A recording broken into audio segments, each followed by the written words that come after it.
Hey, everybody, welcome to the Odd Couple podcast and Super Bowl Preview. My name is Peter Lucas, and this is my co host, Nathan Thayer. We're here to talk the Super Bowl and all the storylines surrounding it. And Nate, first of all, how are you feeling today? How confident are you feeling? And are there any butterflies connected to this yet? Oh, absolutely, man. I mean, how could there not be?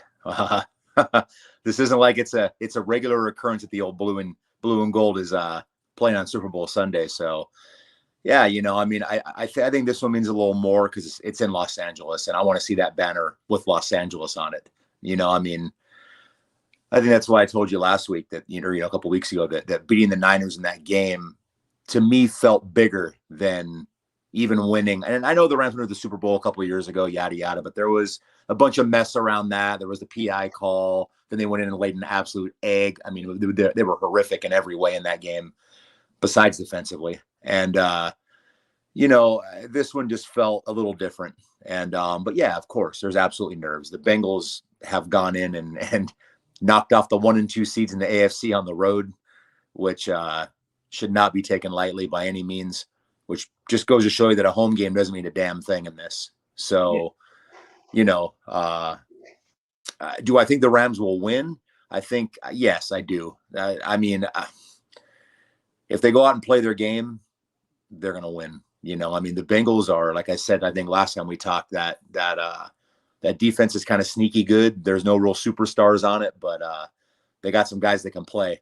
And I don't know, man. It's going to be interesting. Yeah, it was so like I was talking to some guys on Twitter and got in a few Twitter spaces this past week, and Bengal fans are sneaky. They're sneaky. How do I put it? Like kind of confident. Of course, they're going to be confident in their team. They're in the Super Bowl. Sure. So, but for what I kind of learned by watching some of the tape of their games, and I mean, I learned that when we played them earlier in the season, is that they kind of do the same thing that the 49ers do on defense, in that they don't really blitz a lot, which is gonna bode well for them in the Super Bowl, I feel. And they like to just rush forward. They have a really good defensive line. They really do. They really do. They're really solid against the run, and it's what makes them what's going to be an X factor for them. I feel like on defense is that Matt Stafford does like to throw that occasional 1-2 up there and see what happens. And they have a secondary that likes to take chances, and so they're going to be looking to take advantage of those kind of mistakes. So I'm really interested to see what happens as far as that's like my main storyline in this game, and I feel like that's really the key. Because Burrow, I feel is gonna do Burrow things. They have a good offense. I think they're gonna score some points, but I think really the key to this game is gonna be on their defensive side. Can they get those 1-2 turnovers against you guys that can set Burrow up to do some things? Yeah, for sure. And you got to look at it too. Like these aren't exactly two rosters that are laden with veteran Super Bowl talent. There's been a couple guys that have played in the Super Bowl. Obviously the Rams had the loss. There's a few guys remaining from that. We got Von Miller now. But the Bengals, I'm running through it in my head right now. They might not have a single guy who's played in the Super Bowl. And it's but that kind of makes it interesting because you don't really have that thing where you're sitting here going, oh man, these guys have been there, done that. Like they're going to kill them. They're both kind of super green at this level. I mean, the Rams have been a playoff team every year, but they haven't really been, I don't think, 2018, I don't feel like the Rams even showed up to that game. Like, I don't even count that as a Super Bowl in my mind. I really don't. I really don't. Like, that was just sort of like a weird, should they have even been there? Coin flip with the Saints, either which way kind of thing, and I don't know. It just didn't feel right. But this, yeah, I mean, they don't need to blitz. That Hendrickson kid is, I'm telling you right now, he's about to become a superstar in this league. He's right there. I mean, he's going to have a huge contract next time it comes around. If the Bengals will pay him, they're kind of famous for that. Yeah. Then you got Hubbard. Hubbard's kind of like a poor man's Max Crosby. He just kind of is an effort guy that just sort of collapses the pocket and just never stops moving. DJ Reader can push it up the front. Like, they got 4 dudes that really can play, and there's no superstars, but they can play, you know? Yeah, that was who I was going to bring up. Hubbard is going to be a key guy in this game because he likes to push the middle of the pocket, and it's going to be, and he's really good against the run, which I know that you guys kind of everything that you guys do is really kind of based off of the run. I mean, it is kind of a Shanahan offense, but here he goes. But you don't run it the same way that Shanahan does. So you kind of build the run off of the pass, and because you guys have Matt Stafford, and I think, I mean, the 49ers would do it that way if they had a quarterback. So it's you just run it differently, and but yeah, like, I think that they're gonna have to stop the run, because I think that you guys are gonna really try and do some of the things that you did against us. Because they do have a similar style. The way that they run their defensive line, they have a similar style. So I think that I plan on you guys trying to do some of those wide zone runs like you did against us, and seeing if it works early. And because honestly, that was how we beat them. it was the running game, and we kept Burrow off the field.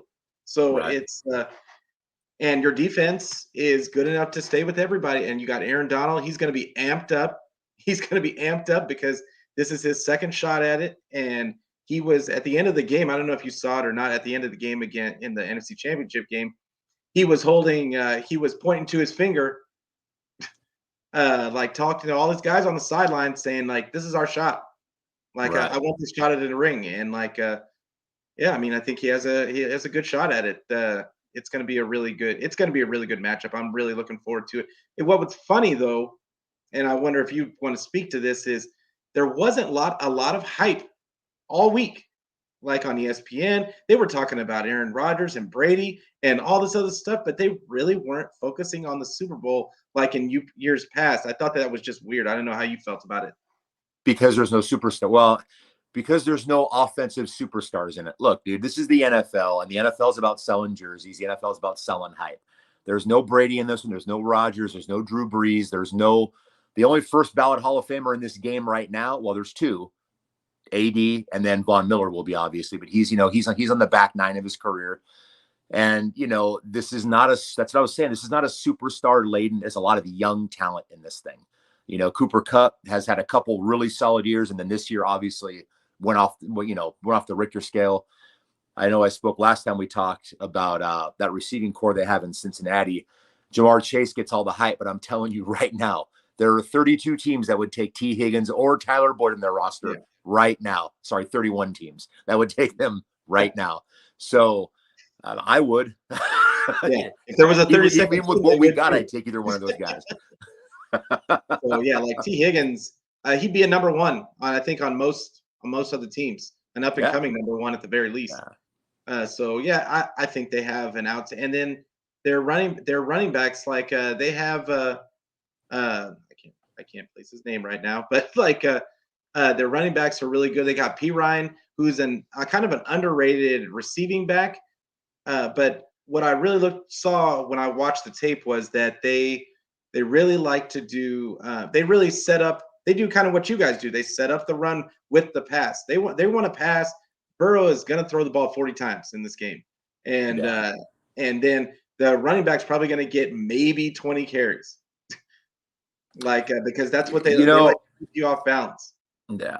Another big one for the Rams, and I never thought that I would say this name as a real loss in a game, but the Tyler Higbee thing is no joke for the Rams, and I'm going to tell you why.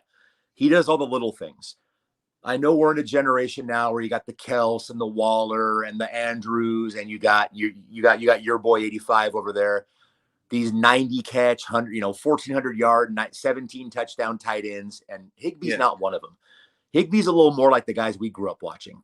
Yeah. He does all the little things. He catches 50 balls, about 32 of them are first downs.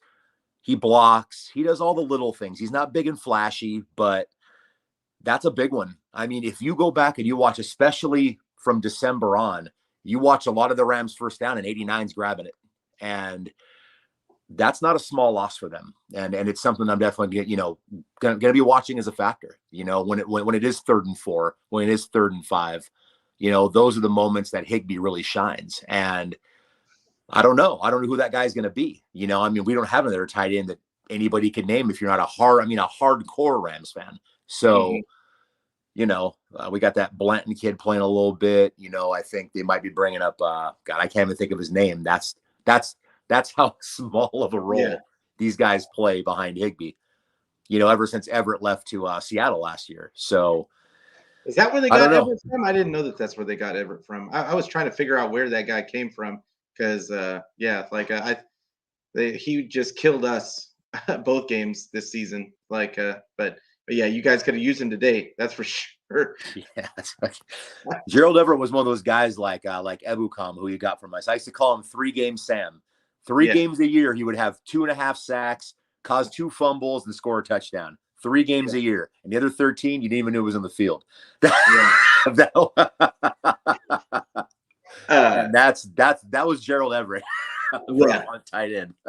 So the tight end, the Uzumwa, I think that's his name, correct? I can't remember what his name is for the tight end for the Bengals. Yeah, he's actually going to play.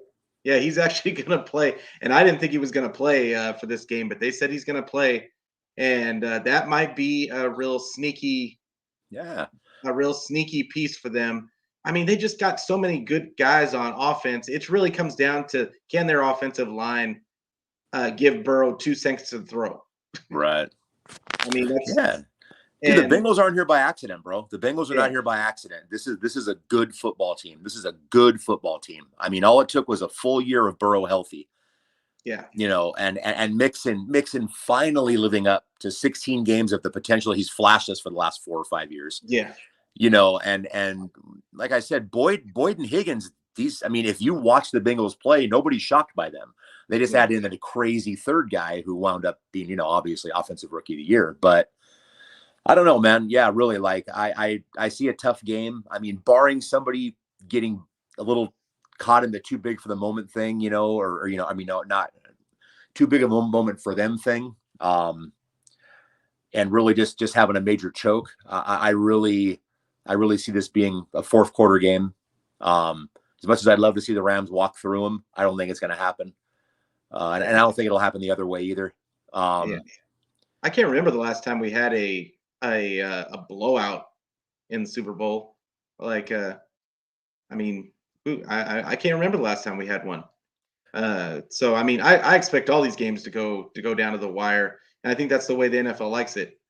But I think that you guys are another sneaky key to this game is going to be how quickly those that front 4 for the Bengals, if they can get to Stafford, because that was the key in the game, that your guys' game against us, was that we were getting there just a step late. And if you guys can they get pressure like we were incapable of getting, and can they get pressure up the middle? Because I really think that's the key against you guys. Is I think that's your weakness on your offensive line, is up the middle. And for sure. I'm just going to be interested to see what they do, to create that pressure up the middle. I'm sure that they watch the tape and of the NFC Championship, and everybody's going to be trying to do the things that it looks like the other one's weakness and all that kind of stuff, because it's win take all. There is no saving something for the next game. This is it. So yeah. What do you think about that piece, about their defense, and can they? How do you feel about Matt Stafford if they can get pressure on him? Because Burrow took 9 sacks and still came out with the victory. Do you think if it came down to it, could Matt Stafford do the same? I don't think that they will get to that level. I mean, and you're dead on right about the middle of the line being the weak. Well, look, really, it's a right side, left side thing. The right side of the Rams offensive line is an absolute sieve. It's a liability. It has been forever. In this McVay era, the right side of the line has been a sieve forever. Witt is clearly on his last leg. He can still play, but he's not what he was even last year. And then they got that the Edwards guy they got playing right guard is definitely better than who they haven't left. And then Brian Allen at center has been. I've had more than one head shake moment. I mean, again, like you said, we tried to play your game and run right up the gut at you last time in LA, in week 18, and you saw what happened. We took you wide, and we had a lot more success. And like you said before, I don't see how the Rams don't put that game plan in. I mean, it worked against you, which is the toughest, most head-knocking team the Rams were going to play this year anyways, was going to be you guys, and it worked. So I don't know why in the world they would ever change anything up in that. And again, I'd like to see a little bit of those reverses and the jet sweeps and just come on, Sean, come on, Bubba, like where's this? I'd be shocked if we didn't. I'd be shocked if we didn't. Because they showed some of that in the NFC title game.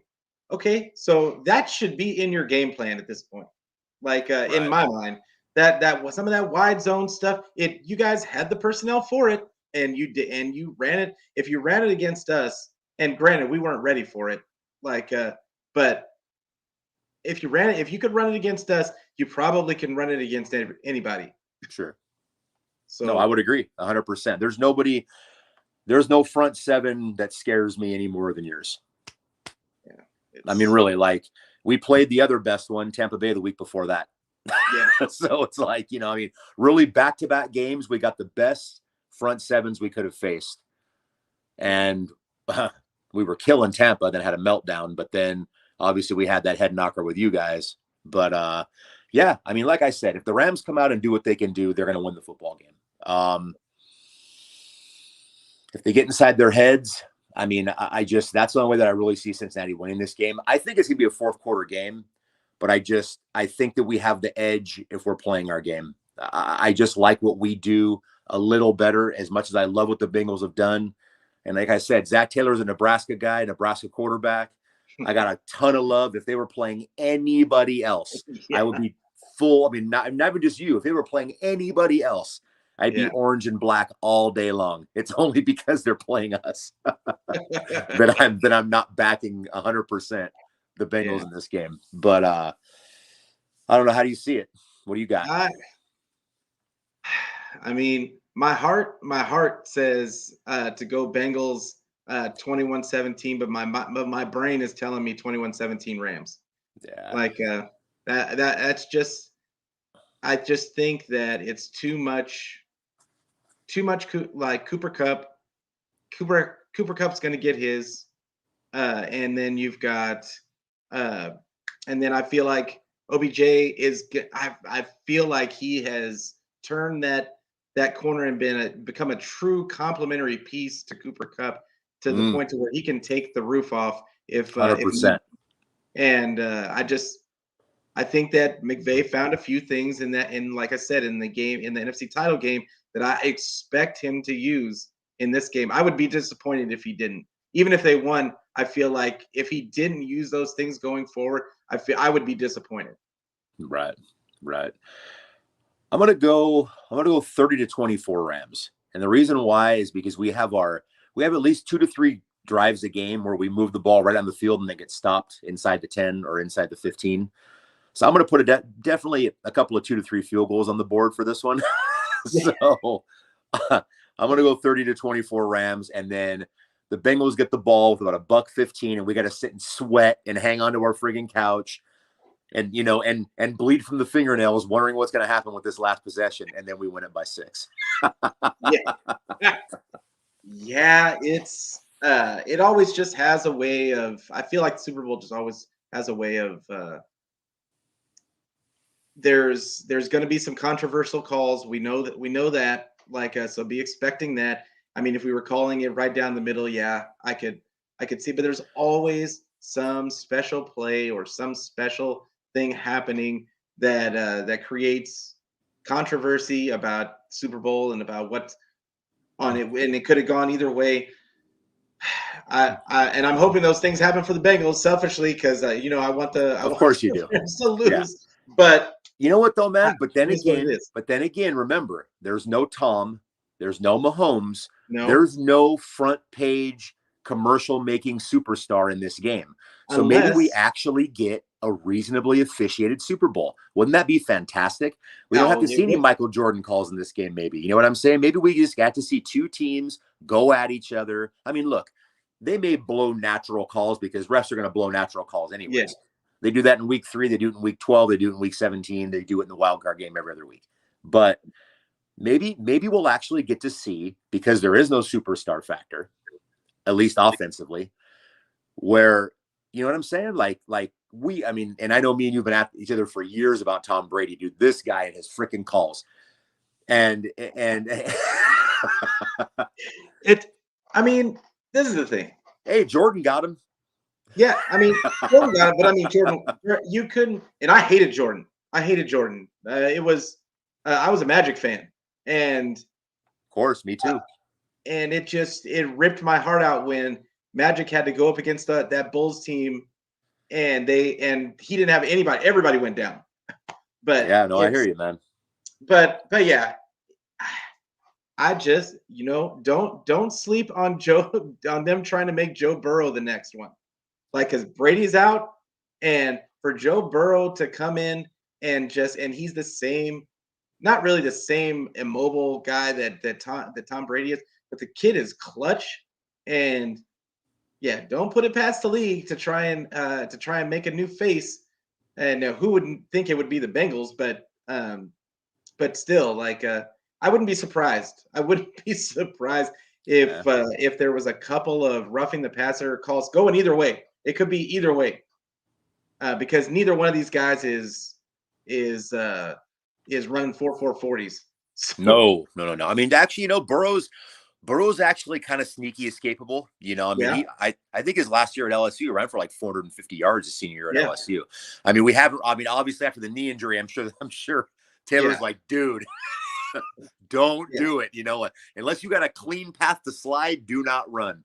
Yeah. But yeah, I mean, he's actually got some sneaky mobility. It doesn't jump off the charts, but he can definitely move you 7-8 yards quick, Absolutely. with his feet. And also real quick, I gotta touch on the NFL awards, dude. And I know you know where I'm gonna go with this. Yeah. Aaron Rodgers should mail that award straight back to the league and say, you guys have embarrassed yourself with this. I'm the most all-time chokingest playoff quarterback to ever pick up a football. Yeah. Stop making this a quarterback award and make it the most valuable player. Because I'm going to tell you right now, Pete, the Rams aren't where they are without Kupp. The Colts aren't where they are without Jonathan Taylor. What makes Aaron Rodgers so wonderful besides blowing another number 1 seed for the Packers? What? I mean, what else? And of course, I know you don't want to add him in there, but I think that Deebo Samuel it should have at least got 1 to 2 votes, because he really was the person that dragged us to the playoffs and beat. I don't have an argument. He beat a couple teams by himself. Yeah. Well, I mean, define MVP. Like, look, they should just call it quarterback of the year. They should annex MVP, get rid of the name, and just make NFL quarterback of the year, offensive player of the year, defensive player of the year, so on and so forth. And much love to TJ Watt, by the way, too. I know he's been right there, and I know everybody felt a little bit of shade when AD got it last year and he didn't, but dude, homeboy tied the sack record and missed 2 games. Yeah. And I was kind of upset about that one too. I was upset about all the awards this year because Nick Bosa didn't get a vote for comeback player of the year. And which I get it, Burrow, I understand. But the fact that he came off of an ACL and put up 15.5 sacks, where he was the focal point, and like there was everybody, he was double and triple all season long. And then he didn't even get a sniff of the defensive player of the year, which I get it. TJ Watt set the new record. I get it, but at least a vote. Other guys were getting votes, and he didn't even get all pro. He didn't even make second team all pro. That's wild, dude. That's wild. They gave it to Max Crosby, who had 8 sacks. He I just don't I don't get it. Like it was almost like, and I was talking on Twitter about this, that it was almost like they made a concerted effort. No, we're not giving the 49ers anything. We don't like them. Because I really believe the league does not like they don't like how the 49ers play. They don't like how we keep the ball on the ground and try to mess every game up. Like they want to see big high flying offense, and we are the antithesis of that. Dude, and you know what's funny, because me and you being the age we are, we grew up in a very different world. The Niners were the toast of the NFL for most of our youth. Outside that 85 Bears team, it was Niners, and more Niners, man. It was just nonstop. And then it even went to the Steve Young era, and it was Niners and Cowboys. It was just, it was like, no, there were other teams in the league, you know, and it was just, it was definitely a different role for the 49ers than what we grew up with. People that are younger go, why do you hate the Niners so much? I go, be my age and grow up when I did. Yeah. Being a Rams fan, and you'll understand. We had to reignite the Cowboy rivalry, which sounds wild to me because it's changed a lot, dude. Yeah, we hated the Cowboy. If you were a 49er fan, you hate the Cowboys. That was just it. When I was growing up, and now that for people that are coming into this not even knowing why we hate them so much, and you guys used to be, it wasn't really a rivalry, but at the same time we hated you. They don't even hate the Rams, and it's just weird. It's just weird. We hate the Seahawks now more than probably. I think they're our most hated rival. Sure. But I think you guys hate us the most. And we've only been in division with them since 2002. Yeah. Well, most of these kids and the Cardinals too. That's when they were born. So. Yeah. The Cardinals too. We poached two teams from other divisions. Actually, the Seahawks, the youngsters don't even know the Seahawks were in the AFC West. Yeah. They were rivals with the Raiders and the Chiefs and everything. It's definitely a trip, man. It's a trip to see how it's rolled around. The Patriots for us. Who were they? They were the team that had the funny Patriot guy snapping the ball in their helmet. They were nobody. They had that one year where the Bears murdered them in the Super Bowl. Nobody even knew about the Patriots. Exactly. That's what I was about to bring up. That's the only way anybody even remembered they were in the league was murdered by the Bears in the Super Bowl. Yeah. But they somehow upset. You know what? That's a great example of beating a team 3 times. Because remember, those were those crazy good Marino teams early in his career. Oh, yeah. And they played the Dolphins in that championship game, and the Dolphins smoked them twice, and the Patriots just barely got in the playoffs. Yeah. And what happened? They got them that third time, and they beat them. Yeah, it was that year. It's funny because, and I'll make this quick because I know you got to get going. But that year, I had called before the playoffs started. I told everybody, because I'm a Michigan fan, so I was talking about Brady from the jump. And I was not having any clue that he was going to be what he was.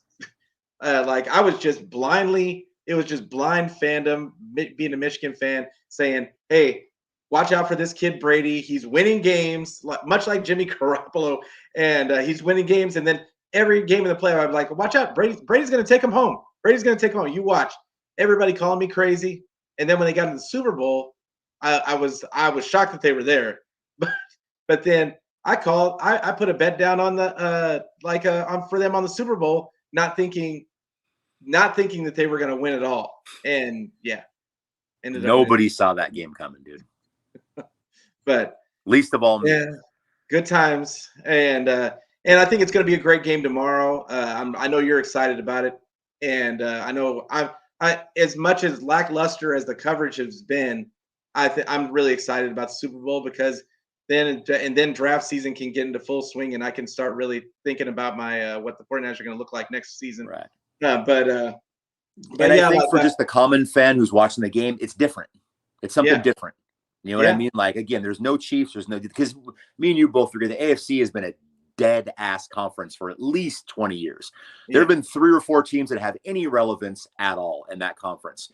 And I know the Chiefs are kind of like the new darling, The Patriots had it for years. The Ravens would pop here and there. The Steelers would pop here and there. But that has just been a dead-ass conference. The NFC, meanwhile, has been this constant rotation. And I know the Broncos had a minute when Peyton was there too, but you know what I'm saying? Like for the most part, it's been a 3 or 4 pony race.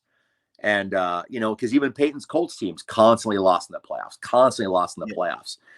He was about to finish with like an Aaron Rodgers career, the guy that snuck in once, you know what I mean? And, and honestly, he didn't deserve the last one. Like they dragged him through. Like they drug him through they said, you're not going to lose the first, Peyton. Like you can't even throw 20 yards anymore. Like, but yeah, it is what it is. And, I'm still excited for the game. And, sure. I think we're all going to be excited to watch it. And it's going to be another close Super Bowl, I feel. But thank you guys all for watching us today. I put it, I don't even know if Nate I put it live on my Facebook today. So we'll see how that works out and see if anybody puts any likes or subscribes on there. But I want to let you guys know we are on my YouTube page, Niner Fanatic Podcast. I just created an Odd Couple podcast YouTube page, and going forward, probably after this one, that's where we'll be at. Also, I'm posting this on Twitter also, so be on the lookout. Like we're gonna be on throughout hopefully I can get Nate on for the off season too. We can talk about some team building stuff. And thank you guys for listening. Go Bengals. Yeah. Uh-huh.